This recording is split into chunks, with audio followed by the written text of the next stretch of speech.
ይገኛሉ። ለማንኛውም ኡስታዝ ጋር ቆይታ እናደርጋለን። ኡስታዝ እንኳን ደህና መጣ። እንኳን ደህና ጠበቃችሁ። የሃሽታግ ኢትዮጵያ ቤተሰብ ነህ። እንግዲህ በተለያዩ ጊዜያቶች ተገናኝተናል እና ለምትሰጠው ቀና የሆነ ምላሽ፣ ቀና የሆነ ዝግጁነት በጣም አመሰግናለሁ በቅድሚያ በአድማጮች ስም። እኔም እንደዛው ለዚህ አይነቱ በጣም ወሳኝ በሆነ ጉዳይ ላይ እንግዳ አድርጋችሁ ስለጋበዛችሁኝ አመሰግናለሁ። በጣም ጥሩ ቆይታችን ይቀጥላል። ይህንን የሃሽታግ ኢትዮጵያ ዝግጅታችንን ስፖንሰር ያደረገልን ተቋም ኢትዮ ቴሌኮም ነው። ኢትዮ ቴሌኮም በዲጂታሉ ዓለም የሚገኝ እንግዲህ አንጋፋ ተቋም ነው። ስለዚህ የዲጂታሉ ዓለም ጉዳዮችን በዋናነት በፊት ሆኖ በመምራትና በማገዝም ጭምር እናውቀዋለን። አዳዲስና ጊዜን የመጠኑ አሰራሮችንም እንዲሁ ይዘረጋል። ለማንኛውም ተቋሙ መልእክት አለው። ከመልእክቱ በኋላ ወደ ጨዋታችን እንመለሳለን። ዋው የሚያምር ስማርት ስልክ ይዘሻል። ኦ ወደሽዋል? ምን ነው አሁን ገንዘብ በኖረኝ ለምን ያንቺ አይነት ስልክ መያዝ አማረኝ። እርግጥ ስራና ህይወትን ለማቅለል ስማርት ስልክ ያስፈልጋል። አቅም ካጠረስ ምን ይደረጋል? አልሰማሽም እንዴ? ምኑን? በተራዘመ ክፍያ መግዛት የሚቻል መሆኑን። ኔትወርክ እስከ ደጃፎ፣ ስማርት ስልክ በመዳፎ። ኢትዮ ቴሌኮም ከስንቄ ባንክና ከአዋሽ ባንክ ጋር በመተባበር በረዥም ክፍያ ስማርት ስልኮችን አቅርቦላቸዋል።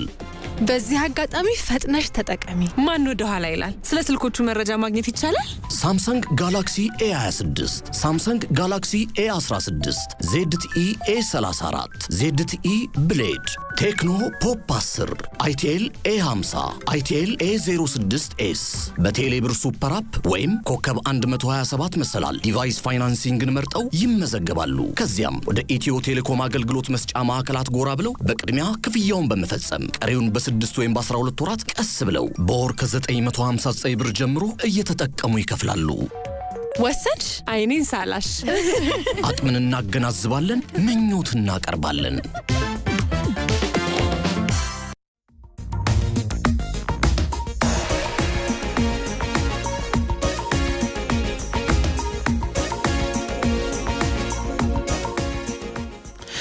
ሃሽታግ ኢትዮጵያን ኤፍኤም አዲስ 97.1 ላይ ያደመጣችሁ ነው። ኢትዮ ቴሌኮም አጋራችን ስለሆነ በጣም እናመሰግናለን። ወደ ጨዋታችን እንመለሳለን። የግብጽ የጥፋት ካርዶችና ኢትዮጵያ ብሔራዊ ጥቅም ላይ ቆይታ ማድረጋችንን እንጀምራለን። እንግዲህ ግብጽ ከህዳሴ ግድብ እስከ ቀይ ባህር ከትናንት እስከ ዛሬ በባዳና ባንዳ ተልእኮዎች በተለይ ደግሞ ኢትዮጵያን ጉዞዋን ለማደናቀፍ የምትመዛቸው ካርዶች እንደምን ያሉ ናቸው ብለን እንጠይቃለን። ስለዚህ ወደ ጨዋታችን እንምጣ። እንደ ኡስታዝ የግብጽ ካርዶች ከተቻለ በዋናነት ኢትዮጵያ ለመበተን ካልተቻለ ደግሞ ወደ ታላላቅ ፕሮጀክቶች እንዳትሄድ ስትጠቀምባቸው የነበሩ ካርዶች እንደምን ያሉ ናቸው? በተለያዩ ጊዜያት የሚመዘዙ ካርዶች ምንስ ያመለክታሉ ከሚለውን ጀምርና ሌሎች ጉዳዮችን ደግሞ እንዲሁ እያነሳን እንቀጥላለን። በመጀመሪያ የግብጾቹ ውሳቤ ወደዚህ ራሱ እንዲገቡ ያደረጋቸው መነሻ አለ። ምንድን ነው የሚለውን ማየት ግድ ይላል። የኢትዮጵያ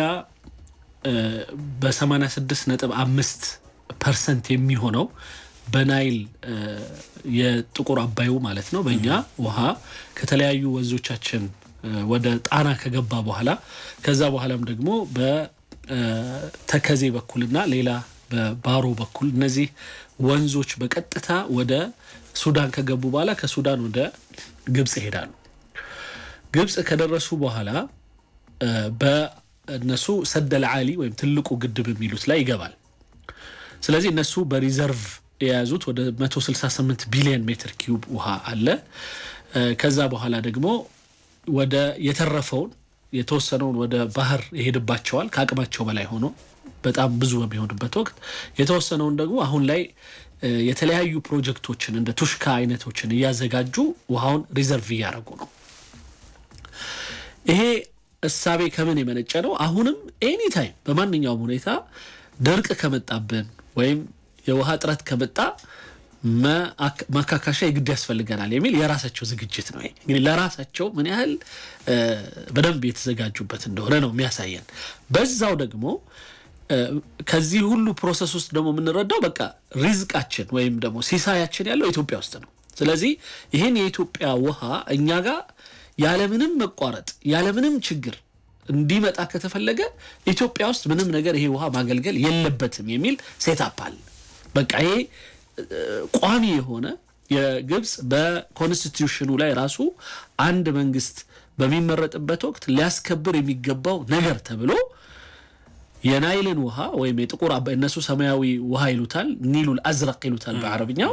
ያንን ውሃ ማንም እኛም ብቻ ሳንሆን ሌላው ደግሞ በዋይት ናይል ብለው የሚጠሩት ወይም ነጭ አባይ የሚባለው ከዩጋንዳ በኩል ታንዛኒያን ምንድነው ሩዋንዳን ብሩንዲን ምናምን የመሳሰሉት ሀገሮችን ያዋሰነው ቪክቶሪያ ሐይቅ እዚህኛ ጣና ሐይቅ ነው፣ ያኛው ቪክቶሪያ ሐይቅ ነው። ከቪክቶሪያ ሐይቅ ተነስቶ ይሄዳል። ያኛው ግን በጣም መስመሩ በጣም እንደኛ እንደዚህ ቁልቁለት የሆነ ነገር ስላልሆነ የውሃ አፈሳሰሱ በጣም ረግረጋማ ሆኖ በተለይ ደቡብ ሱዳን ላይ ብዙ ይቆያል ወይም ብዙ ይቀራል።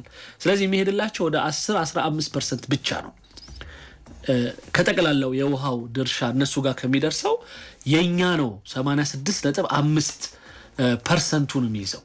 ስለዚህ ጉዳቱን ምኑን ጫናውንም እኛ ላይ ነው ያደረጉት። ለምሳሌ ከዩጋንዳ ከመሳሰሉት ጋር ኢቭን ከታንዛኒያ ጋር ግድብ ሰራላቸዋለን፣ ዩጋንዳ ላይ 100 ሚሊዮን ሰሞኑን እንሰጣለን፣ የተለያዩ ልማትን ስሩ ውሃ ላይ ምናምን ይሏቸዋል። ለምን እንደሆነ ታውቃለህ? ምንም አይነት ጉዳት እንደማይደርስባቸው ያውቃሉ። ከዛ በኩል ምንም ብዙ የሚመጣላቸው ውሃ የለም። ኢትዮጵያ ላይ ያንን ልማት ለምን አይሰሩም? ኢትዮጵያ ላይ ለምን በመልካም መተባበር አይፈልጉም? ምንም አይነት ውሃ እዚህ እንዲቀር ስለማይፈልጉ። ስለዚህ ለምሳሌ ሰሞኑን በተለያዩ ሚዲያዎች ላይ የውሃ መከፋፈል ምናምን ኢሹ ከተነሳ በግብጽ በኩል ውሃ መካፈል የሚለው ነገር አይታያቸውም። ነው ባለበት ይቀጥል፣ አሁን ባለንበት ተመችቶናል። ስለዚህ አዲስ ነገር ግን እንዳይፈጠር። ስለዚህ ኢትዮጵያ ለምሳሌ አዲስ ነገር ሰራች፣ ተጨባጭ ነገር ላይ አሁን አዲስ ነገር ላይ አስቀመጠችን፣ ግድብ ገደበች፣ አሁን ደግሞ ወደ ሌላ ዓላማ ልትሄድ ነው ምናምን የሚል ፍርሃት አለ።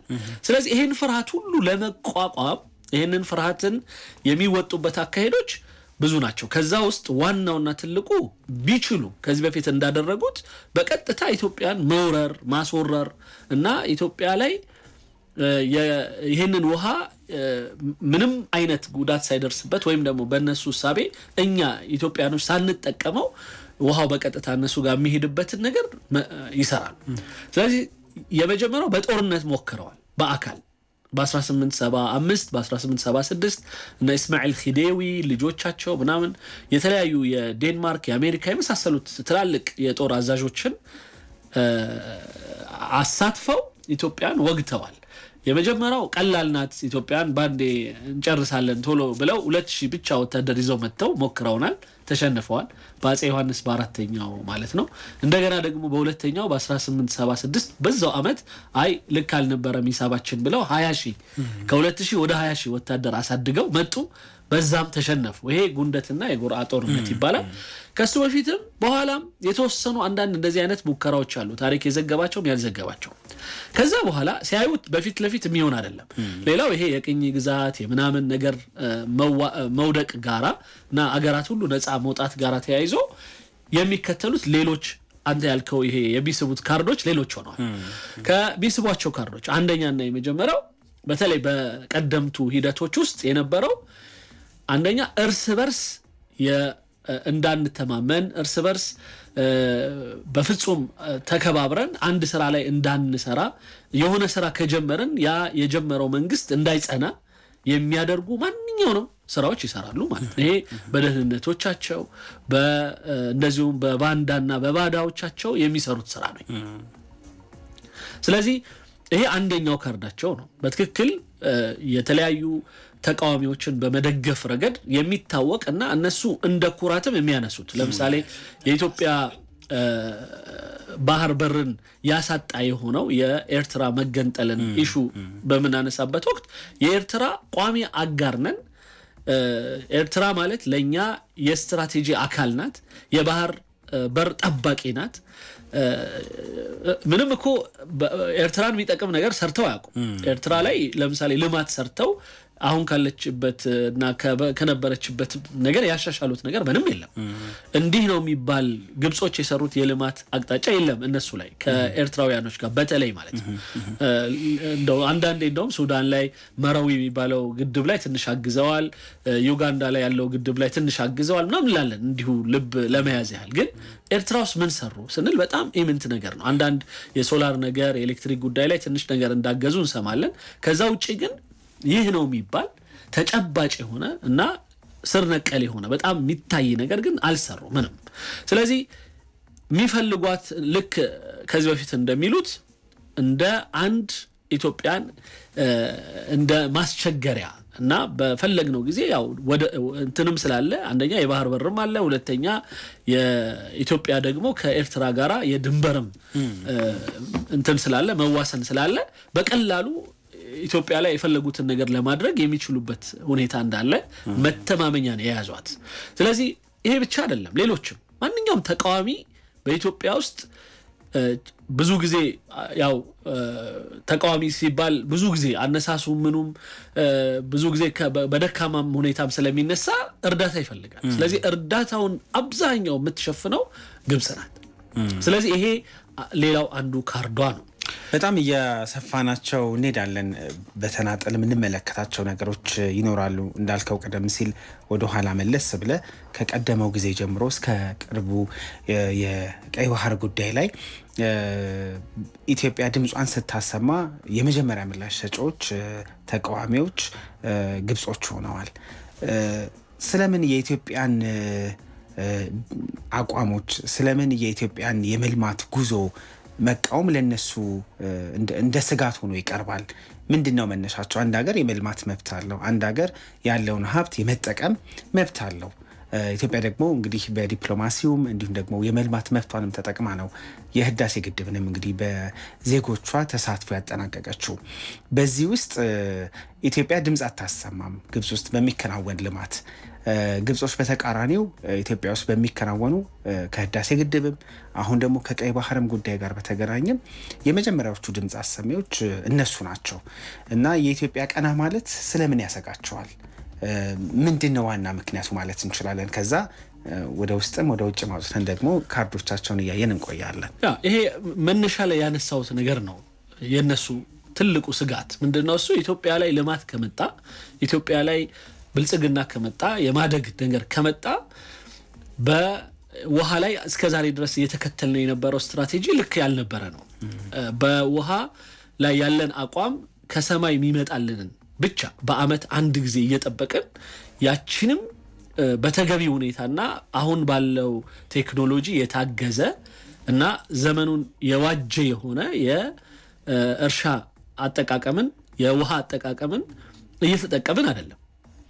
ስለዚህ እድገት የሚባለው ከመጣ አንደኛ በወንዞች ላይ እንዴት መጠቀም እንደምንችል በደንብ አድርገን የማወቅ ነገር ይመጣል እና በትክክልም መጠቀም እንችላለን። እንኳን ሜዳ ሸንተረሩን አይደለም ተራራም አርሰን ውሃውን በደንብ መጠቀም የምንችልበት ሁኔታ አሁን ላይ ህብረተሰቡን ስታየው በተለያዩ አካባቢዎች ላይ እስካሁን ድረስ እንስራ እየተሸከመች ለብዙ ኪሎ ሜትሮች የምትሄድ እና ለትምህርት መብቃት የነበረባት እህት አለችን እስካሁን በየገጠሩ።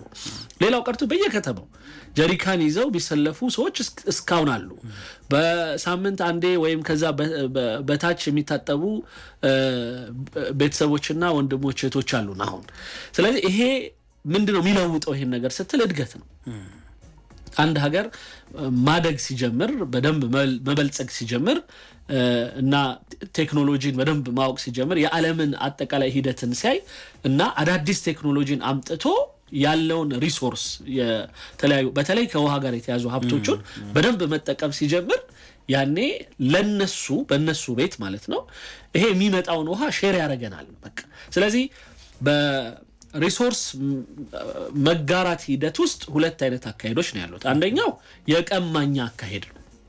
በቃ እኔ ነኝ መጀመሪያ መብላት ያለብኝ መጠጣት ያለብኝ፣ ከዛ ከእኔ ከተረፈ ምናልባት እና እኔ ለፈለኩት በተለያየ ስትራቴጂ ነድፌ እኔ በሰጠውት ልክ ብቻ የሚለብስ እኔ በሰጠውት ልክ ብቻ የሚበላ እኔ በሰጠውት ልክ ብቻ የሚጠጣ የሆነ ሀገር ነው ሊኖር የሚችለው የሚል የቀማኛ ሁሉን ነገር እኔ በላይ ሆኜ ይሄ ማለት የራስ ወዳድ አካሄድ አለ። ውድድሩ ምንድነው የሚሆነው ማለት ነው? የተንኮል የሴራ ፖለቲካ ነው የሚከተለው። ስለዚህ የሞራል የጠበቀ አይነት አካሄድ በፍጹም አይሆንም ማለት ነው። ይሄ አንደኛው ነው። ግብጽ የምትከተለው አካሄድ ይሄኛው ነው የመረጠችው ይሄንን ነው። ሌላኛው አካሄድ ምንድነው የሚሆነው? በመብለጥ ነው።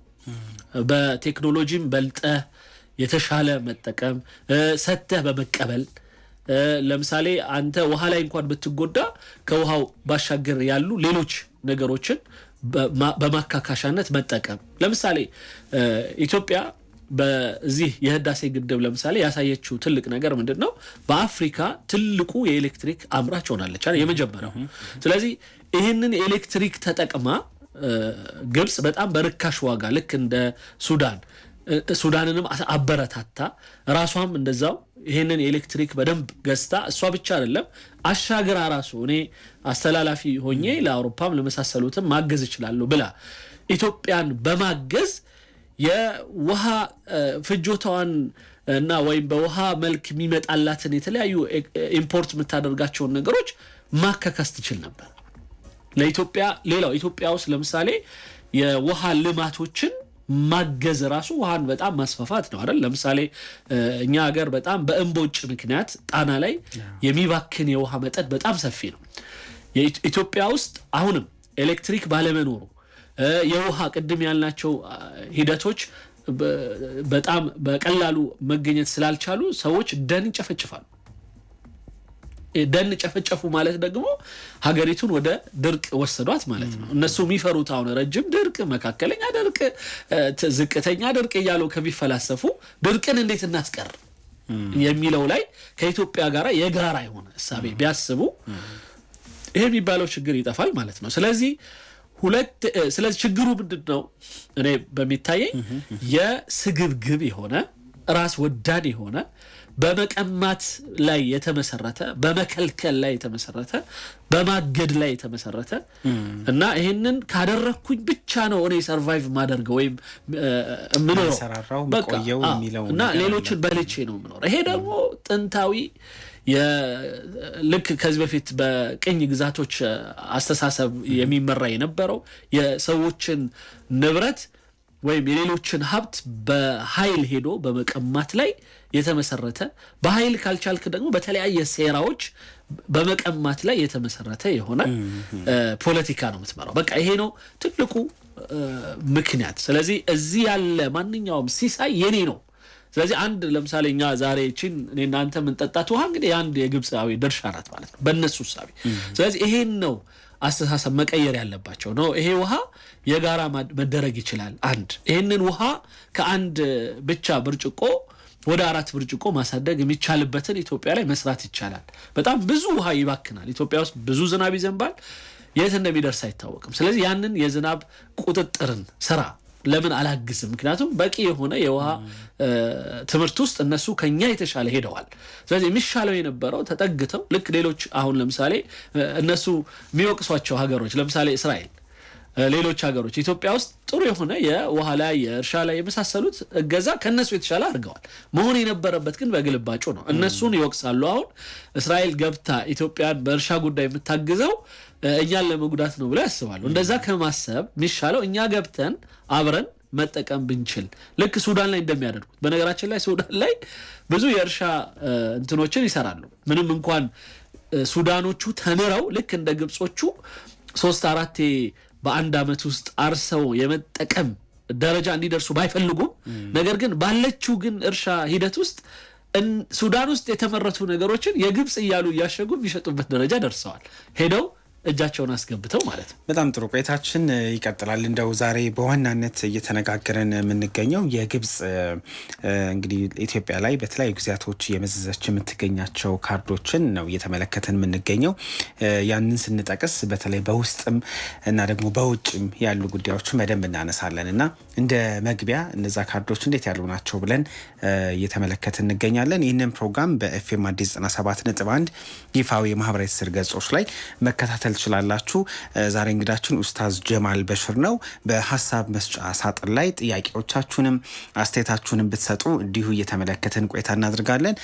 ለሌሎች ወዳጆቻችሁ ደግሞ በማጋራት ሼር በማድረግ ኮሜንት በማድረግ የበለጠ እንግዲህ ይሄ ውይይት እንዲደርስ እንድታደርጉም ለማስታወስ እንወዳለን። ገጻችንን ላይክ ማድረግ አትዘንጉ።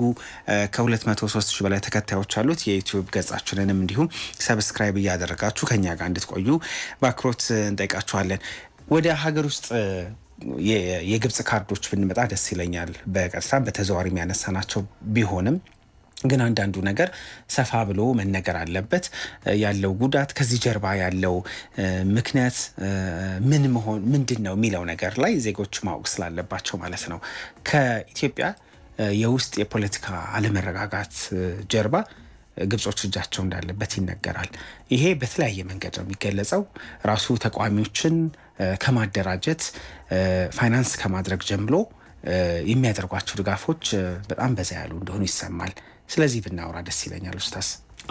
የግብፁ አካሄድ ወይም የሚስቧቸው ካርዶች ውስጥ አንዱ እንዳልከው ከሀገር ውስጥ የፖለቲካ መረጋጋት እንዳይኖር የሚቻለውን ያህል መስራት ነው። ያ ለምን ይረዳል ከተባለ የተረጋጋ የሆነ መንግስት ካለ የተረጋጋ የሆነ ልማትን ማስኬድ ይችላል። የተረጋጋ የልማት ሂደት ከሄደ ደግሞ ሪሶርሱን ይጠቀማል። ሪሶርሱን ከተጠቀመ ደግሞ የእኛን ድርሻ ይወስዳል የሚል ይሄ ቅድም ያልነው የተሳሳተ የሆነ አካሄድ አለ። በዚህ ሂደት ውስጥ ደግሞ ይህንን ሪሶርስ ወይም ይህንን ሀብት በሰላም አብሮ መካፈል የሚል ስሜት ደግሞ በማይኖርበት ጊዜ መቀማት የሚለው ሲካተትበት በጣም ሰፊ የሆነ አደገኛ የሆነ አካሄድ ይኖራል። ከዛ ውስጥ አንዱ አንዳንድ ነገሮች ነገር በምሳሌ እንደሚባለው ትንሽ ነቆር አድርገን ብናወራቸው ደስ ይለኛል። ለምሳሌ አፄ ኃይለ ሥላሴን እንውሰድ። ንጉሱ የአሜሪካን ታዋቂ የሆነ የውሃ ላይ ምርምር እና ጥናት የሚያደርግና በግድብ ስራዎች ላይ ታዋቂ የሆነ አንድ ድርጅትን አስመጥተው ኢትዮጵያ ውስጥ ስንት ግድብ መስራት ይቻላል፣ በነዛ የግድቦቹ አይነት ምን ሊሆኑ ይችላሉ፣ እንደዚሁም ደግሞ የትና የት በምን አይነት ሁኔታ መሰራት አለባቸው የሚል ሙሉ ጥናት አድርገው ነበር። በዛ ጥናት መሰረት እስከ 20 ምናምን የሚደርስ ወይም እስከ 30 ካልተሳሳትኩኝ ቁጥሩን የሚደርሱ የሆኑ ግድቦችን በኢትዮጵያ ውስጥ መስራት እንደሚቻል፣ እነዛ ግድቦች የኤሌክትሪክ፣ የእርሻ ወይም የመስኖ እና ሌሎችም እንደዚህ አይነት ጥቅሞችን የሚያመጡ ተብለው ተከፍለው ጥናቱ ገና መብሰል ሲጀምር እና ወደ ተግባር ግን መለወጥ የሚችልበትን ሁኔታ ለማገድ ሁሉንም አይነት ነገር ሄደዋል። ከዛ ውስጥ አንዱ የንጉሱ ላይ የመንግስት ግልበጣ እንዲካሄድ ማገዝ ነው። እዛ ውስጥ የተወሰነ ታሪክ ለሚያይ ሰው የጄኔቫ በሄዱበት ወቅት ንጉሱ እዚህ አካባቢ የመንግስት ግልበጣውን ፕሮግራም ያደረጉት ሰዎች ከጀማል አብዱልናስር ጋር ኮንታክት እንደነበራቸው እና እንደውም አንድ ሄሊኮፕተር የዚህ አካባቢ ምናልባት ይህንን የግልበጣውን ሂደት ለማክሸፍ የሚሄዱ ሰዎች ካሉ እነሱን ከመቆጣጠር አኳያ የሀሳብ እንደዚሁም ደግሞ የስልጠና የመሳሰሉት እንዲሁም የእገዛ ቀጥታ የፊዚካል የሆነ ወይም በአካል የሆነ እገዛ ለማድረግ የመጡ የሆኑ የግብጽ ጀነራሎች እና ወታደሮች ነበሩ እና ከአውሮፕላኑ ሳይወርዱ ነው በመክሸፉ የተነሳ ተመልሰው እንዲሄዱ የተደረገው። ይሄ አንድ የምናውቀው ታሪክ አለ። መንግስቱ ኃይለማርያምን እንውሰድ። መንግስቱ ኃይለማርያም የጣና በለስን ፕሮጀክት ወስዶ ከጣና ላይ ውሃችንን በመስኖ እንዴት መጠቀም አለብን የሚል ትልቅ ፕሮጀክት ነድፎ መንቀሳቀስ ሲጀምር ከነበሩት ሌላው የውጭ ሀገር የታወቀ ነው ከሶቪየት ህብረት ጋር ባላቸው ትግል የተነሳ ወይም መቃረን ጋር ተያይዞ በመንግስቱ ኃይለማርያም ጋር ያላቸው ቅሬታ እንደተጠበቀ ሆኖ ግን እነዛ ምናልባት መንግስቱ ኃይለማርያምን ሀገር ውስጥ በሰራው ልማት ብዙ ቅር ላይላቸው ይችላል። ነገር ግን የሚከተለውን ፖለቲካ ግን ላይወዱት ይችላል። ስለዚህ ግን ማንን ነው የሚጠቀሙት ከተባለ ግን እዚሁ ጎረቤት ላይ ሆነው የፈለጉትን ማድረግ እንዲችሉ ቅርብ እና አክሰሱ ያላቸውን ሰዎች ነው። ከዛ ውስጥ አንዱ ግብጽ ናት። ግብጽና ሌሎችም አረብ ሀገራትን እንደዚሁም ደግሞ ቅድም ያነሳ ነው የሁለት የሻዕቢያ የትግራይ ሁለተኛው የኤርትራ ሁለቱም ደግሞ በተቃውሞ የተነሱበት ጊዜ ነበረ። ስለዚህ እነሱን በደንብ ደግፋ ሁለት መንታ ጨዋታ ነበር የምትጫወተው በባንዳና በባዳ ማከል ያለ እንግዲህ ጥምረት ነው ማለት ነው። ይሄኛው ምንድነው የሚያደርጉት? ሁለት ነገር ያደርጋሉ። ትላንትናም አንድ ፕሮግራም ሲሰራ ነበርና ግብጽ አለ ራሱ አንድ ሙስጠፋ ፈቂ የሚባል ትልቅ የፖለቲካ ሰው ነው። ምንድነው ያለው? ግብጽ ፖለቲካ እየሸጠች ኢኮኖሚ ትገዛለች ነው።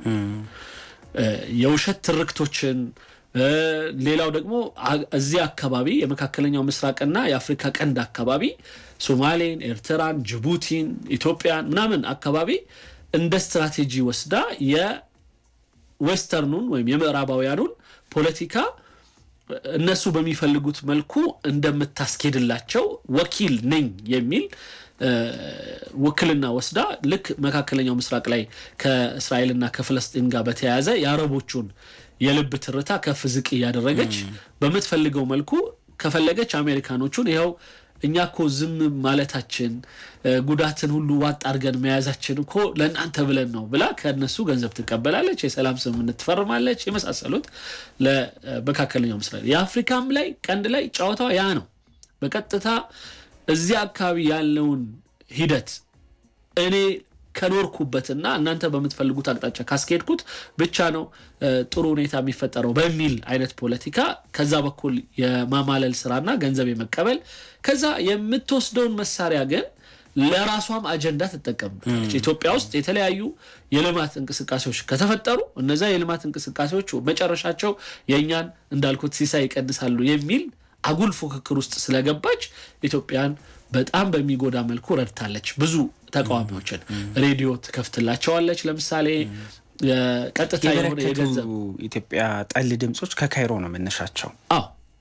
ብዙ ለምሳሌ የተለያዩ እኛ ምናልባት አሁን ስም መጥራት ላያስፈልግ ይችላል። ምክንያቱም ብዙዎቹ ኦልሬዲ አንዳንዱ ከዚህ በኋላ ያንን አካሄድ ትቶ ወደ ሀገር ተቀላቅለዋል። ስለዚህ እንደዛ በሚል ብቻ እንተው እንጂ ግን እስካሁን ድረስ ግን በይፋ ግን ለምሳሌ አሁን ኤርትራን ብንወስድ ስቲል የኤርትራ ድምጾች በተለይ በአረብኛው ፕሮግራሞች በደንብ ፈንድ እየተደረጉ በሰፊው ምክንያቱ በጣም በሚገርም የኤርትራን ቁመና ያልመጠነ የሆነ ከፍተኛ የአረብኛ የኤርትራን ጉዳይ በጣም የሚያራግብ የሆነ የአረብኛ ፕሮግራሞች አሉ።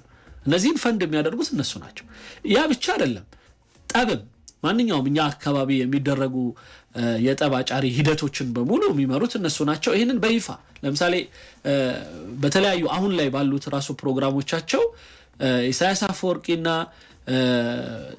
አብዱልፈታህ አሲሲ ተገናኙ የሚለውን ነገር ለመዘገብ ወደኋላ መለስ ሲሉና ታሪካዊ የኤርትራና የግብጽ ግንኙነት ብለው ከሚያመጡት ነገር አንዱ ለነጻነታቸው ግብአት ሆነን አሁን ላሉበት ሀገራዊ ቁመና ያበቃናቸው ብለው ነው የሚጀምሩት። ይሄ ማለት ምን ማለት ነው? ከመነሻው የፈጠሯቸው እነሱ ናቸው። ሲፈጥሯቸው ደግሞ አላማቸው እነሱን መጥቀም ሀገር ማድረግ እንዳልሆነ በተለያዩ ፕሮግራሞች እኔም ሰርቻለሁ። ኪንግስ ኦፍ አባይ ላይ ገብቶ ሰዎች ማየት ይችላሉ። ኢሳያስ አፈወርቂ በራሳቸው ይህ የግብጽ እርዳታዎች ለኛ ፈጽሞ እኛን ሀገር እንድንሆንና ቆመን እውነተኛ የሆነ ስራ እንድንሰራ ሳይሆን እዚህ አካባቢ ሁለት ታርጌቶችን አነግቦ የሚንቀሳቀስ የሆነው የግብፁ ኃይል እየገፋን ነው ብለዋል። አንደኛው የናይል ጉዳይ ላይ ነው። ሁለተኛው የባህር በር ጉዳይ ላይ ባህር እንደውም አንድ ወደ ኋላ እናነሳዋለን ብዬ ነበር፣ ግን ካነሳኸው ዘንድ ይህንኑ ጉዳይ በደንብ ስንጠቅስ ከግብጽ ካርዶች መካከል አንዷ ኤርትራ ናት። ኤርትራን እነሱ የሚጠቀሙበት መንገድ በተለይ ደግሞ ኢትዮጵያን ከባህር ለማራቅ እንደሆነ በተለያዩ አጋጣሚዎች ያስተዋልናቸው ብዙ ክስተቶች ማሳያ ናቸው ብዬ አስባለሁ። ከዚህ ጀርባ ደግሞ ግብጽ አለች። ይሄኛው ካርዷን ደግሞ ብናየው በጣም ጥሩ ነው ብዬ አስባለሁ። ከባህር በር ከቀይ ባህር ጋር በተገናኘ ኢትዮጵያን ማራቅ ኢትዮጵያን ማግለል የመሰሉ ጉዞዎችን ስታስብ ኤርትራን ከመደገፍ ጀምሮ ከኤርትራ ጋር በተገናኘ ኤርትራ እንግዲህ በተባበሩት መንግስታት ድርጅት ያኔ የወቅቱ ዋና ጸሐፊ የነበሩት የግብፃዊ ግለሰብ ናቸውና ከመገንጠሏ ጀርባም ትልቁን ካርታ ትልቁን ነገር የሰሩት እሳቸው እንደሆነም ሲነገር ይሰማልና ኤርትራና ግብፅ ምን አወዳጃቸው የኢትዮጵያ ብሔራዊ ጥቅም ላይ? የኤርትራና የግብፅ እኔ ወዳጅነት አልለውም፣ ያው የስትራቴጂክ የሆነ ግንኙነት ነው የምንለው። ምክንያቱም ወዳጅነት ቃል ውድ ነው ብዬ ነው። ምክንያቱም አንድን አካል ስትወደው ወይም የወዳጅነት እንትን ሁኔታዎች መካከለ ሲኖር ትጠቀማለህ። ግን አሁን በጣም በሚያሳዝን መልኩ ኤርትራ እየተጠቀመች አይደለም እንደገለጽ ነው። ግን መጠቀሚያ ግን ሆናለች። ከዛ ውስጥ አንዱ ኢትዮጵያን ያለ ባህር ማስቀረት ሂደት ላይ በጣም ከፍተኛ ሚና ትጫወታለች። ለምሳሌ ኢትዮጵያ በሶማሌላንድ እንግዲህ አስበው ከኤርትራ ምን ያህል እንደራቀን ማለት ነው። በሶማሌላንድ በኩል ሶማሌላንድ ማለት ኦልሞስት በኤርትራ እድሜ ነፃ ነኝ ብላ ራሷን የምትመራ ሀገር ናት። በመረጋጋት ረገድም ከኤርትራ የተሻለ አቋም ላይ ነው ያለችው። እንደ ሀገር ዲሞክራሲን በማጣጣም ረገድም ከኤርትራ የተሻለች ቁመና ላይ ነው ያለችው። ከውጭ ሀገር ጋር ባላት የዲፕሎማሲ ሂደት ምንም እንኳን በውስጥ ታዋቂነት የምናውቀው ይሄ እውቅና ምናምን የሚባለው ነገር ባይኖራትም ነገር ግን 30 ምናምን ዓመት አገር ውስጥ 30 ምናምን አገር ውስጥ ለ30 ምናምን ዓመት ያለምንም ችግር አንዳንዶቹ ሴንትራል ባንኮቻቸውን እዛ እስከ ኮኔክት እስከ ማድረግ ደረጃ ደርሰው የራሷ ፓስፖርት የራሷ የሆነ ዲፕሎማት በውክልና መልኩ የቆንስላ አይነት ስራዎችን በኦፊሻል በሆነ የዲፕሎማሲ አይነት የሚደረገውን ሁሉ ማለት የምታደርግ ሀገር ናት። ምርጫ የምታካሄድ የራሷ ፕሬዝዳንት ያላት የራሷ ገንዘብ አይነት ያላት ሀገር ናት። ስለዚህ ከዚች ሀገር ጋራ ሰጥቶ በመቀበል ሂደት ኢትዮጵያ የመግባቢያ ሰነድ ፈረመች። ያ የመግባቢያ ሰነድ ግን መጨረሻው ወደ ባህር በር መውጣት የሚያስችላት ኢትዮጵያ የራሷን የባህር ኃይል መመለስ የሚያስችላት እንደሆነ ስለተረዱ ምንም እንኳን በሆነ ጊዜ በ2020 ለምሳሌ ግብፅ ራሷ ከሶማሌላንድ ጋራ ስምምነት አድርጋ የባህር ላይ ቤዝ ለማግኘት ሞክራ ነበር፣ ግን አልተሳካላት። ስለዚህ አሁን የሚያወሩት ከሶማሌላንድ ጋራ በሆነ ስምምነት የባህር በር ማግኘት የሶማሊያን አንድነት የሚጋጭ ነው ብለው የሚያወሩት ውሸት ነው ማለት ነው። ምክንያቱም ለነሱ ጊዜ የሶማሊያ አንድነት አልተነካችም ነበር ማለት ነው አይደል? ስለዚህ ይሄ ኖርማል የንግድ ዲል ነው አሁን ሶማሌላንድ በየቦታው ላይ የምታደርገው አይነት ማለት ነው። ግን ይህንን ለመቃወም እኛን ለማሰር የተጠቀሙት ሂደት ማን ነው ስል ኤርትራን ነው መሀለኛ አድርገው የተጫወቱት። ትዝ ይልህ ከነበረ ስብሰባው የነበረው በኤርትራ ነው።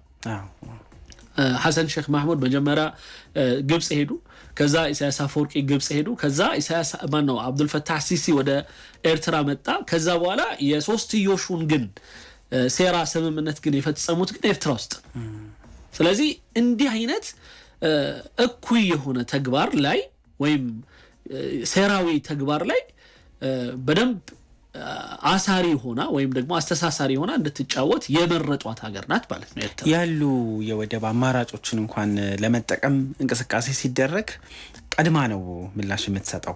ቀድማ ነው የተለያዩ ሀሳቦችን ይሄ ነገር ያሰጋል፣ ይሄ ነገር እንዲህ አይነት ክፍተቶች አሉ የሚል ሀሳቦችን በመግለጫም በተለያዩ አማራጮች ጭምር የምትሰጠውና ለማንኛውም እንቀጥልበታለን። ይህንን ፕሮግራማችንን አጋር የሆነን ተቋም ኢትዮ ቴሌኮም ነው። የሃሽታግ ኢትዮጵያ ፕሮግራማችን የዲጂታሉ ዓለም ላይ ትኩረት ያደርጋል። ዲጂታሉ ዓለም ላይ ደግሞ ያለ የብሔራዊ ኩራታችን የሆነ ትልቅ ተቋም ነው። ስለዚህ ተቋሙ ያዘጋጃቸውን አገልግሎቶች እንዲሁም ደግሞ የተለያዩ አማራጮች እንድትጠቀሙ ለማስታወስ እንወዳለን። ከመልእክት በኋላ ስንመለስ የኢትዮጵያን ብሔራዊ ጥቅም የተመለከተ ጉዳዮቻችንን እንዲሁ ማንሳታችንን እንቀጥላለን። መነሻችን የግብጽ ካርዶች ነው። በሀገር ውስጥም በውጭም በግብጽ የሚመዘዙ የኢትዮጵያ ብሔራዊ ጥቅም ላይ ትኩረት ያደረጉ ካርዶች እንደምን ያሉ ናቸው? ከኡስታዝ ጀማል በሽር ጋር እየፈተሽን ነው ቆይታ እያደረግን የምንገኘው። መልእክቱን አድምጠን እንመለሳለን። ዋው የሚያምር ስማርት ስልክ ይዘሻል። ኦ ወደሽዋል? ምን ነው አሁን ገንዘብ በኖረኝ። ለምን ያንቺ አይነት ስልክ መያዝ አማረኝ። እርግጥ ስራና ህይወትን ለማቅለል ስማርት ስልክ ያስፈልጋል። አቅም ካጠረስ ምን ይደረጋል? አልሰማሽም እንዴ? ምኑን? በተራዘመ ክፍያ መግዛት የሚቻል መሆኑን። ኔትወርክ እስከ ደጃፎ ስማርት ስልክ በመዳፎ። ኢትዮ ቴሌኮም ከስንቄ ባንክና ከአዋሽ ባንክ ጋር በመተባበር በረዥም ክፍያ ስማርት ስልኮችን አቅርቦላቸዋል። በዚህ አጋጣሚ ፈጥነሽ ተጠቀሚ። ማን ወደ ኋላ ይላል? ስለ ስልኮቹ መረጃ ማግኘት ይቻላል? ሳምሰንግ ጋላክሲ ኤ26፣ ሳምሰንግ ጋላክሲ ኤ16፣ ZTE ኤ34፣ ZTE ብሌድ፣ ቴክኖ ፖፕ 10፣ አይቲኤል ኤ50፣ አይቲኤል ኤ06ኤስ በቴሌብር ሱፐር አፕ ወይም ኮከብ 127 መሰላል ዲቫይስ ፋይናንሲንግን መርጠው ይመዘገባሉ። ከዚያም ወደ ኢትዮ ቴሌኮም አገልግሎት መስጫ ማዕከላት ጎራ ብለው በቅድሚያ ክፍያውን በመፈጸም ቀሪውን በ6 ወይም በ12 ወራት ቀስ ብለው በወር ከ959 ብር ጀምሮ እየተጠቀሙ ይከፍላሉ። ወሰንሽ? አይኔን ሳላሽ። አቅምን እናገናዝባለን፣ ምኞት እናቀርባለን።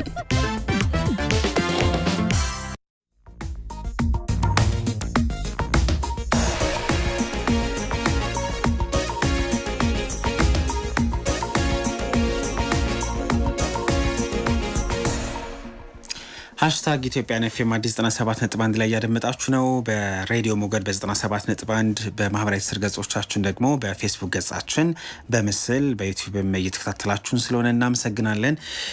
የግብጽ የጥፋት ካርዶች እና የኢትዮጵያ ብሔራዊ ጥቅም ላይ ቆይታ እያደረግን ነው። ግብጽ ከህዳሴ ግድብ እስከ ቀይ ባህር ከትናንት እስከ ዛሬ በባዳና ባንዳ ተልኮች የኢትዮጵያን ጉዞ ለማደናቀፍ የምትመዛቸው ካርዶች እንዴት ያሉ ናቸው? የኢትዮጵያ ጠል ኢትዮጵያንን ከማደራጀት የኢትዮጵያ ጠል ጎረቤቶችን እስከ ማበጀት የደረሰው የግብጽ የጥፋት ሴራዎችን እየተነተንን ቆይታ እያደረግን ነው። ኡስታዝ ጀማል በሽር ጋ ነው ቆይታችን እየተደረገ የሚገኘው። አብራችሁን ስላላችሁ በጣም እናመሰግናለን። ከስፖንሰራችን ኢትዮ ቴሌኮም መልእክት በኋላ ተመልሰናል። ቀደም ሲል በተለይ ደግሞ ግብጽን ስናነሳ ኤርትራን የምትጠቀምበት መንገዶችን እየጠቆምን ከዛ ጀርባ ያሉ ስራዎቿን ተግባሮቿን እያነሳን ቆይታ እያደረግን ነው የምንገኘው። እንግዲህ የኢትዮጵያ ብሔራዊ ጥቅም ላይ የምትመዛቸው ካርዶችን ከትናንት እስከ ዛሬ ስንመለከት ያው በሀገር ውስጥ የፖለቲካ አለመረጋጋት እንዲኖር የተሳሳቱ ትርክቶች ተፎካካሪ ብለን እንኳን ለመጥቀስ የሚከብዱንን ተቃዋሚ ፓርቲዎች እንግዲህ እየደገፈች በተለያየ መንገድ በፋይናንስም የኢትዮጵያ ጠል ድምጾችን ከካይሮ ጭምር እንዲሰሙ እያደረገች እንደነበረ እያነሳን ነበረ። የውጭ ካርዶቿን ደግሞ ብንመለከት ጥሩ ነው ብዬ አስባለሁ። ባሉን ደቂቃዎች አንደኛው ካርድ የአረብ ሊግ ነው። የማያረጅ ጸሐፊ ናት። አረብ ሊግ ላይ እንግዲህ ኢትዮጵያን እንዳትቀርብ ከማራቅ ጀምሮ በተቃራኒው ደግሞ እንግዲህ ጎረቤት የሆኑ እነ ጅቡቲ፣ ሶማሊያ፣ ሱዳን፣ ኤርትራን ጨምሮ አባል እንዲሆኑ የተደረገበት ነገር አለ። አረብ ሊግን የሚጠቀሙበት መንገድ ከህዳሴ ግድቡ እስካሁኑ የቀይ ባህር የኢትዮጵያ ጥያቄ ጀምሮ እንደምን ያለ ነው? ከዛ ጀርባ ያሉ ካርዶችና ሴራዎቻቸውን ደግሞ ብናይ አረብ ሊግ በነገራችን ላይ በሁለት አቅጣጫ ነው የሚጠቀሙበት ግብጾቹ። መጀመሪያ የፈጠሩትም ራሳቸው ናቸው። ለዛም ነው በአረብ ሊግ ሁልጊዜ አሚን አልዓም የሚባለው ወይም ዋና ሰብሳቢ የሚባለው ግብጻዊ ነው። ከግብጽ የውጭ ጉዳይ ሚኒስትር ቢሮ በምንም መልኩ የሚወጣ የሆነ ባለስልጣን በቀጥታ ባይ ዲፎልት በቀጥታ የአረብ ሊግ ዋና ሆኖ ይሰራል። የአረብ ሊግ ዋና ሆኖ ያልሰራባቸው አጋጣሚዎች በጣም ጥቂት ናቸው። ቱኒሲያ ወይም ሊቢያ ወይም አልጄሪያ የመሩባቸው ሁኔታዎች በጣም ጥቂት። ለምሳሌ ከግብጽ የእስራኤል ጋር የሰላም ስምምነት የካምፕ ዴቪዱን ስታደርግ አረቡ ዓለም አፍሪካ ኢትዮጵያን ጨምሮ ተቆጥተው ነበር እና በአንድ ጎራ በሆኑበት ወቅት ግብጽን ከአፍሪካ ህብረትም የተወሰነ ከአረብ ሊግም ባገዷት ወቅት የተወሰነ ጊዜ ያኔ ብቻ ነው እንጂ እሷ መሪ ያልነበረችው። ከዛ ውጭ ባለው በሙሉ እስከ ዛሬዋ ድረስ የአረብ ሊግን እየመራችው ያለችው እሷ ናት።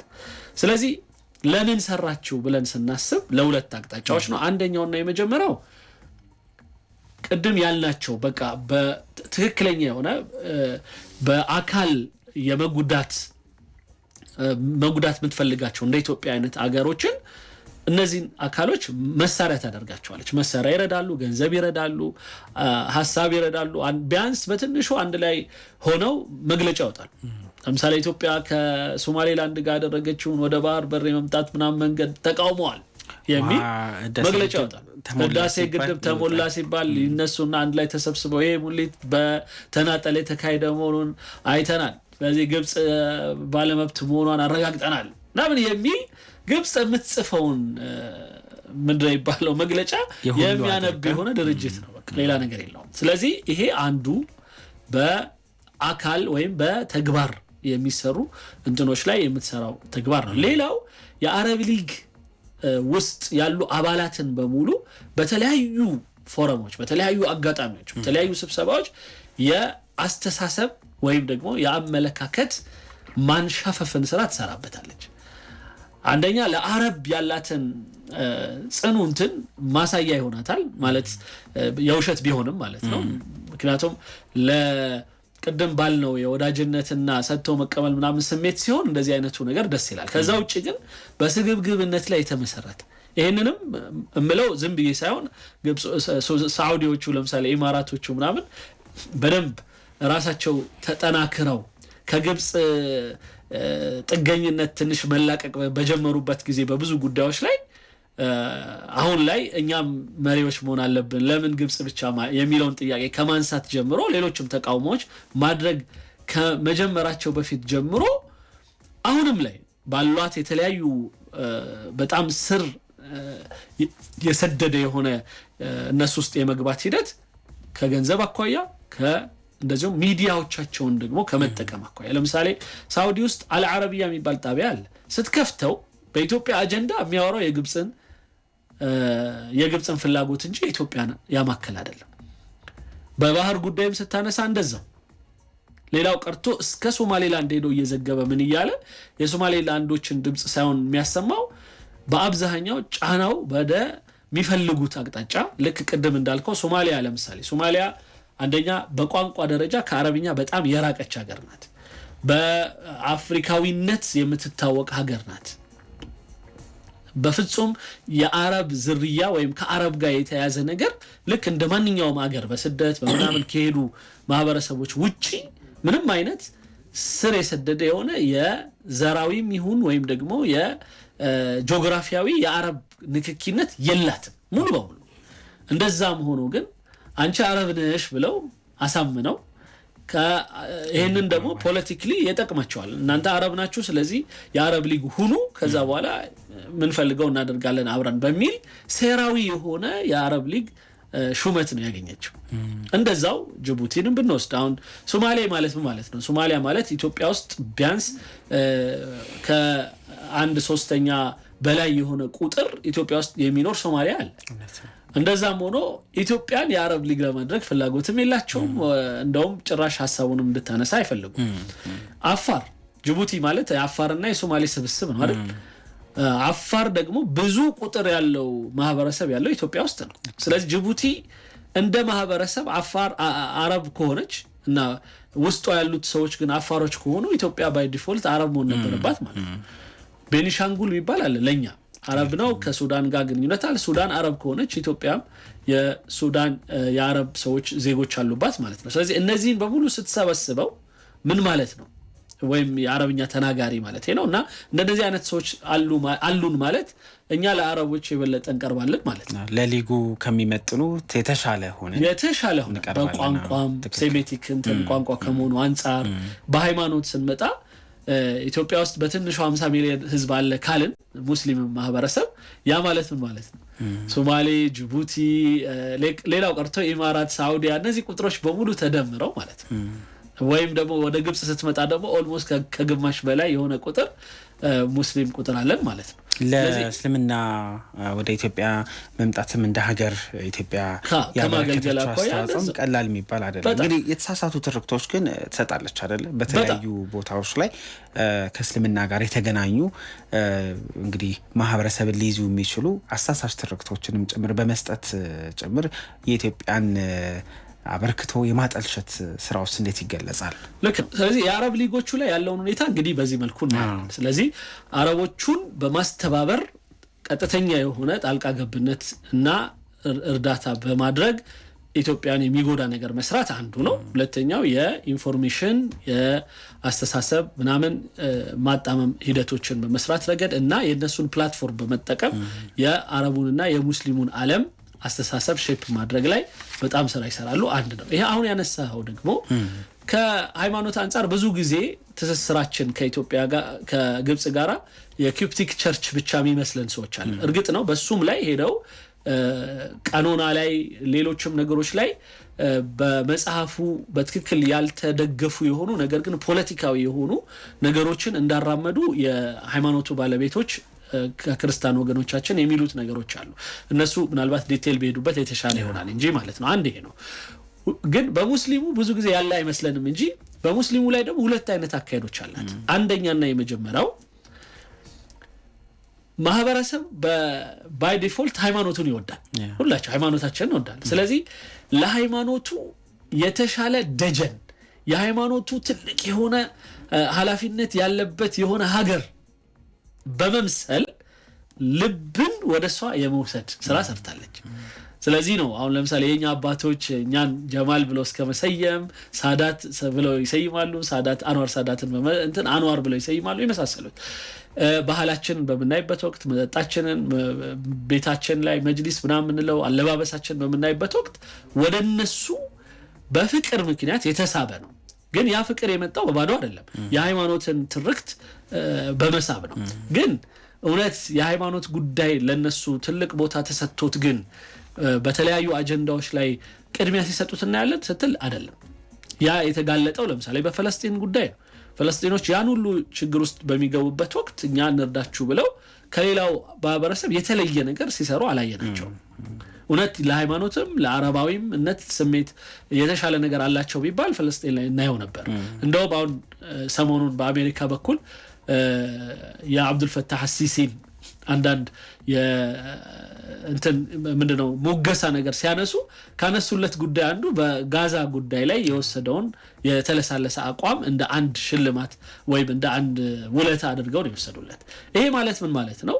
እኛ ሙስሊሞች በተለይ እንደምናስበው ግብጽ ማለት ሃይማኖታዊ እና ለሃይማኖቷ በጣም ታማኝ እና የሃይማኖትንም ሰዎች ደግሞ የምትደግፍና ከሃይማኖት ጋር በተያያዘ የተሻለ ቀረቤታ ያላት አካል አድርገን ልናስባት አንችልም።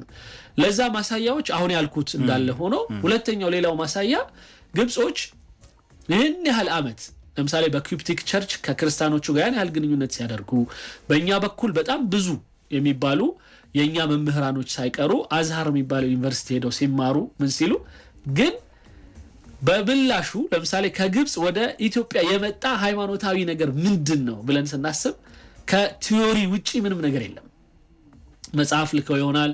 ያው መጽሐፉ ውስጥ ደግሞ እነሱ የሚፈልጉትን ትርክት እና የተንሻፈፈ አይነት አካሄድ ከናይል ጋር በተያያዘ ሌላም የሆነ ነገሮች ነው ያላቸው እንጂ ለምሳሌ እንደው አጭር ጥያቄ ግብጾች የሰሩት አንድ መስጊድ ኢትዮጵያ ውስጥ ፈልግልኝ የለም።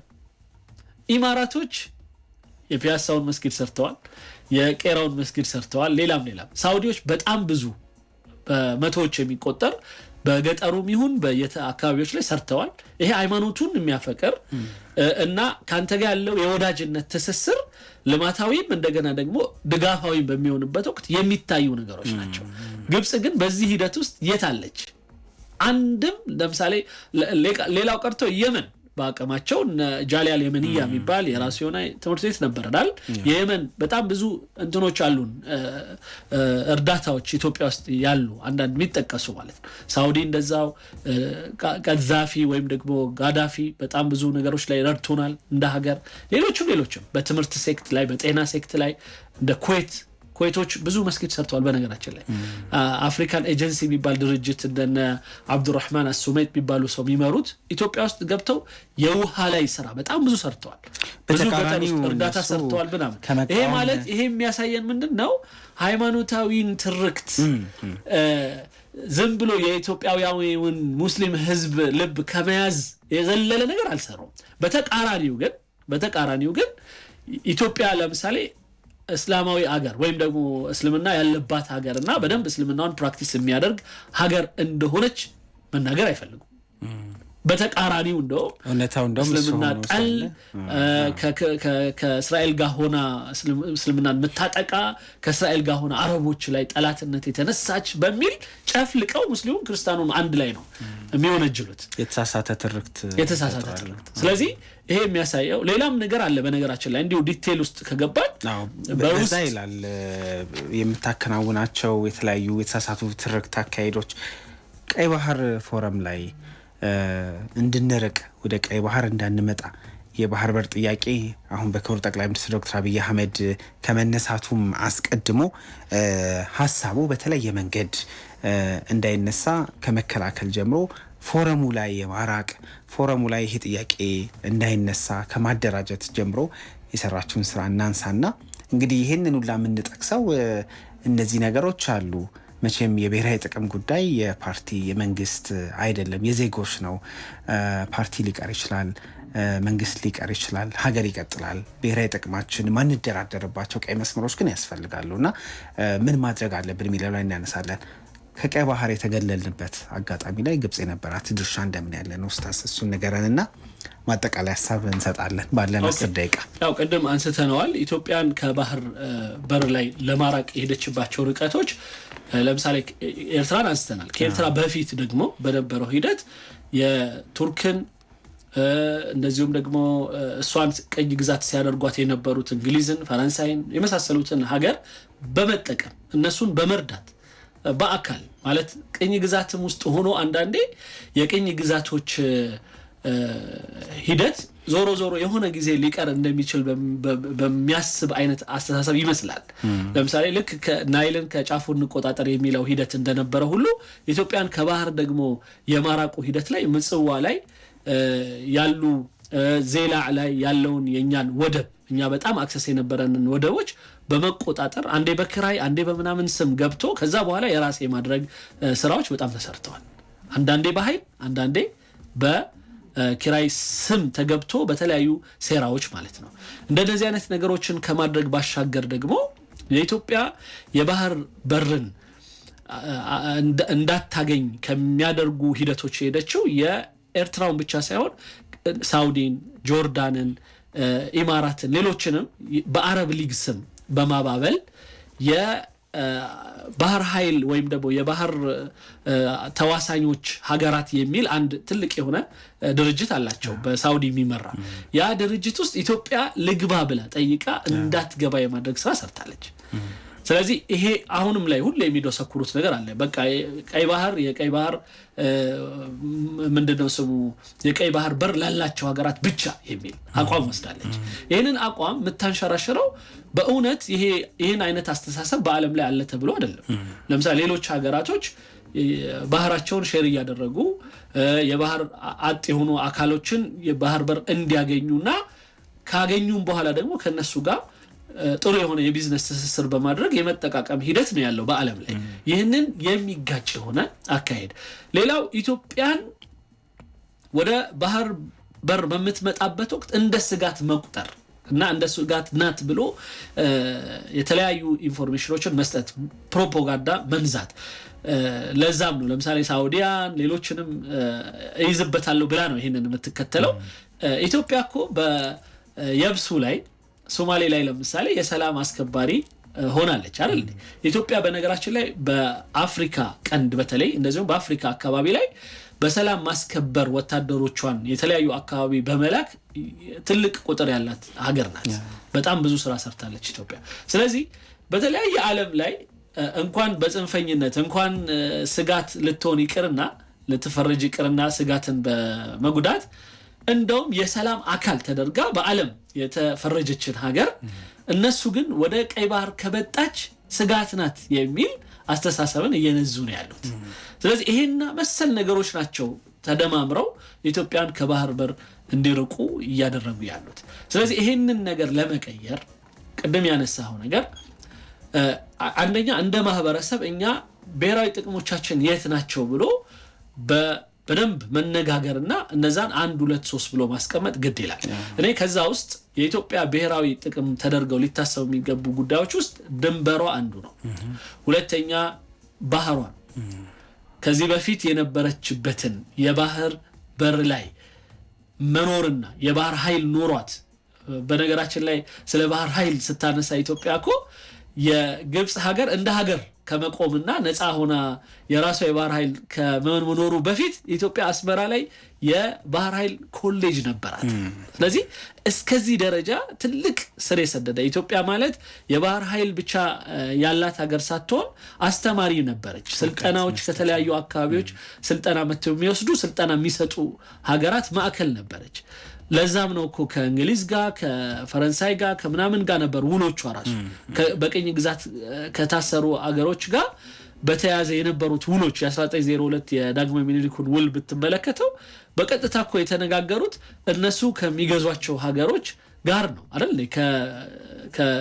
ከእንግሊዝ ጋር ከጣሊያን ጋር ነበር እኮ ኢትዮጵያ ቆመ ነው የምትፈራረመው እንደዛ ነበር። ስለዚህ ይሄ የሚያሳየው ምንድነው? ወርደናል። አሁን ከዛ እንትናችን ከዛ ቁመናችን በጣም ወርደናል። ያ የሆነው ደግሞ በሴራ ነው። ስለዚህ ይሄን ሴራ ይሄን ታሪካዊ ሸፍጥ ይሄን ታሪካዊ ስህተት ማደስ መመለስ የኢትዮጵያውያን በሙሉ ኃላፊነት እንደሆነና ይህ ጉዳይ የጋራ ጉዳይ ልክ ቅድም እንዳነሳው ለሚያልፍ የሆነ ፖለቲካ ለሚያልፍ የሆነ ፓርቲ ለሚያልፍ አንዳንዴ መንግስት እኮ አንዳንዴ በራሱ እንኳን ማለት በተለያዩ በዲሞክራሲው ምህዳር እንኳን አለፈ ባንል እንኳን ሰው ገደብ ስላለው የህይወት ገደብ ስላለው በሞት እንኳን እኮ ይለየናል። ስለዚህ ይሄ ማለት ምን ማለት ነው? ቋሚ ነገር የለም ማለት ነው በፖለቲካና በፓርቲ ደረጃ። ስለዚህ ያለው ቋሚ ሀገር ነው እና ቋሚ ህዝብ ነው ያለው። የኛ ልጆች ናቸው ቋሚ። ስለዚህ እኛ ሁላችንም አልፈን ለሚመጣው ትውልድም ነው ማሰብ ያለብን። ከዛ አንፃር እኮ ነው እንጂ ግብጽ ለምሳሌ አሁን ላይ ያለውን ቁመናዋን ስናይ ውሃ ተርፏት እኮ ወደ ባህር እየደፋች እኮ ነው። አንድ ሰው ለምሳሌ ይሄንን የዩጋንዳው መሪ ሙሴቬኒ ባለፈው እኛ እኮ ላንድ ሎክድ አይደለንም ሲሉ ነበር። ማለት የተዘጋን ሀገር አይደለንም እንዴት ሲሏቸው በናይል በኩል እኮ ሜዲትራኒያን ሲገብተናል ይላል።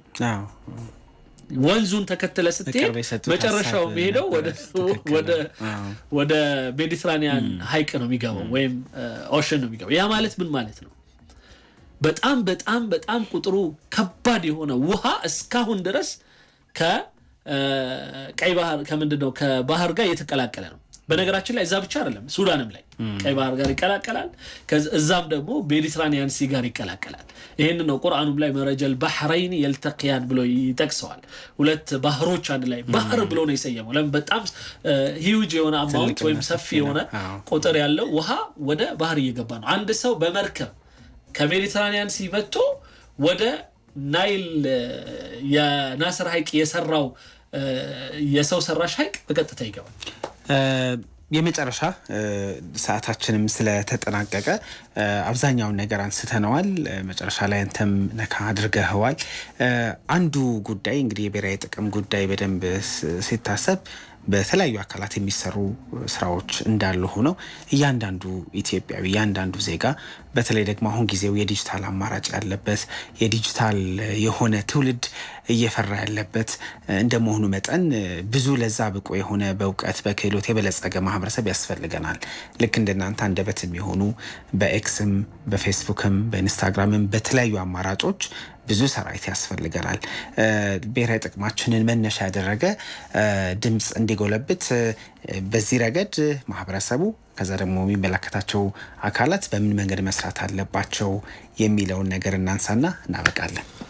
ይሄ ሁሉም በተለያየ ሌቭል ሊሰራ ይገባል። መንግስት ባለው አቅም ከዛ ወረድ ስንል እንደ ህዝብ ግን በምንነጋገርበት ወቅት በውሃ ላይ እውቀት ያላቸው ሰዎች በፍጹም አሁን ላይ ወደ ኋላ ሊሉ አይገባም። በኢትዮጵያ ላይ ያለውን የውሃ ላይ ክፍተትን ማህበረሰቡ ከማሳየት ብቻም ሳይሆን የዓለም አቀፉ ማህበረሰብም ኢትዮጵያና ውሃ ያሉበትን ቁመና በደንብ ማሳየት የሚችሉበትን አካሄድ መሄድ አለባቸው። ያገኙትን አጋጣሚ በሙሉ በተለያዩ ፕላትፎርሞች እየቀረቡ የራሳቸውን ፕላትፎርምም እየፈጠሩ እኔ ከግብጾች የምቀናበት ጉዳይ ለምሳሌ ሜዲካል ዶክተር ሆኖ ሲያበቃ ነገር ግን በውሃው ጉዳይ ላይ የሆነች ነገር ካነበበ ጸጥ ማለት አይችልም። እዛው ሞባይሉን ይወጥርና እንደዚህ ብሎ የግብጽን አቋም ይናገራል። እንደዚህ ለዚህም ነው በሚዲያው በጣም የበለጡ እና ይሄም ስራቸው ነው። በተለያዩ እንትኖቻቸው ወደ ዓለም አቀፍ ወሳኝ የሆኑ ትላልቅ ድርጅቶች ያቀረባቸው ዓለም ላይ መታየት ሲጀምሩ ነው አይደል በተለያየ በተባበሩት መንግስታትን በምንም ውስጥ መስሪያ ቤት ውስጥ የመስራት እድልም ያገኛሉ በዛም ነው ቅድም የተከስከው ለምሳሌ ቡትሮስ ጋሊ የሰራው ስራ በጣም እንትን ነው በጣም በወቅቱ የተባበሩት መንግስታት ጻፊ በነበረበት ወቅት ኤርትራን በማስገንጠል ሂደት የኢትዮጵያን የባህር በር በማሳጣት ረገድ ምናምን ዓለም ሊታየው የሚገባው ነገር እሱ በሚፈልገው መልኩ ወይም የግብጽን አጀንዳ ያስኬደበት ሂደት አለ ስለዚህ ይሄ ምን ማለት ነው ሁላችንም ባለን ፖዚሽን ሁሉ ለምን ለምሳሌ የታክሲ ሹፌር አይሆንም በአሜሪካ ላይ ለምሳሌ አንድ ዳያስፖራ ወይም አንድ ኢትዮጵያዊ ታክሲ እየነዳ ግን አንድ ሴኔተር ሊጭን ይችላል ወደ ዋይት ሃውስ የሚያደርሰው ወይም ወደ ኮንግረስ ሃውስ የሚያደርሰው ስለዚህ ወደዛ እየወሰደው ባለበት ወቅት የኢትዮጵያን አቋም በትንሹ መናገር መቻል በራሱ አንድ እንትን ነው አበርክቶ ነው ስለዚህ በጎረቤት ደረጃ በምን ደረጃ ላሉን ማህበረሰቦች በሙሉ ሌላው የኢትዮጵያን ተጨባጭ ሁኔታ ለዓለም ማሳየት ይሄም አንዱ ነገር ነው ለምሳሌ አሁን ላይ ውሃ በጀሪካን የሚቀዳበት ሀገር ነን አሁን ላይ መብራት በየጊዜው የሚጠፋበት ሀገር ውስጥ ነው ያለነው አሁን ላይ ሰዎች በእስካሁን ድረስ በሙቀጫ በመናምን እየወቀጡ ነው ያሉት የተለያዩ የሚፈጩ ነገሮችን በኤሌክትሪክ ከመጠቀም ፋንታ ምክንያቱም አቅሙም አክሰሱም ስለሌለ ማለት ነው እነዚህ አይነት ነገሮችን አጉልቶ ማሳየት በደም ዓለም አሁን ላይ ያለችበት ደረጃና ኢትዮጵያ የት ናት የሚለው ሁሉ ጊዜ የጥሩ ጎኑን ብቻ ያሳዩ እኛ ደህና ነን የሚለውን ብቻ ሳይሆን አይ እንዲህ አይነት ነገር ደግሞ በዚህ ምክንያት ደርሶብናል ጉዳት አለን ብሎ ደግሞ ለዓለም ማህበረሰብ ማሳየት አንዱ የሁላችንም የቤት ስራ መሆን አለበት ኦቨርኦል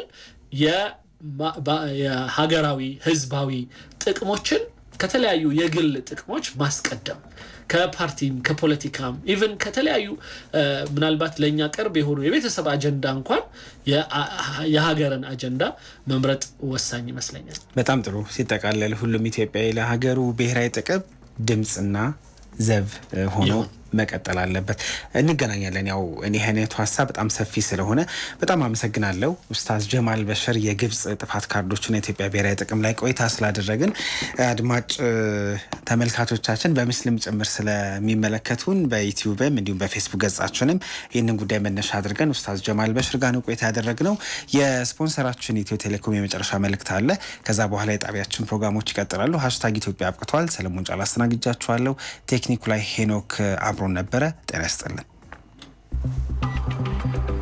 ዋው የሚያምር ስማርት ስልክ ይዘሻል ኦ ወደሽዋል ምን ነው አሁን ገንዘብ በኖረኝ ለምን ያንቺ አይነት ስልክ መያዝ አማረኝ እርግጥ ስራና ህይወትን ለማቅለል ስማርት ስልክ ያስፈልጋል አቅም ካጠረስ ምን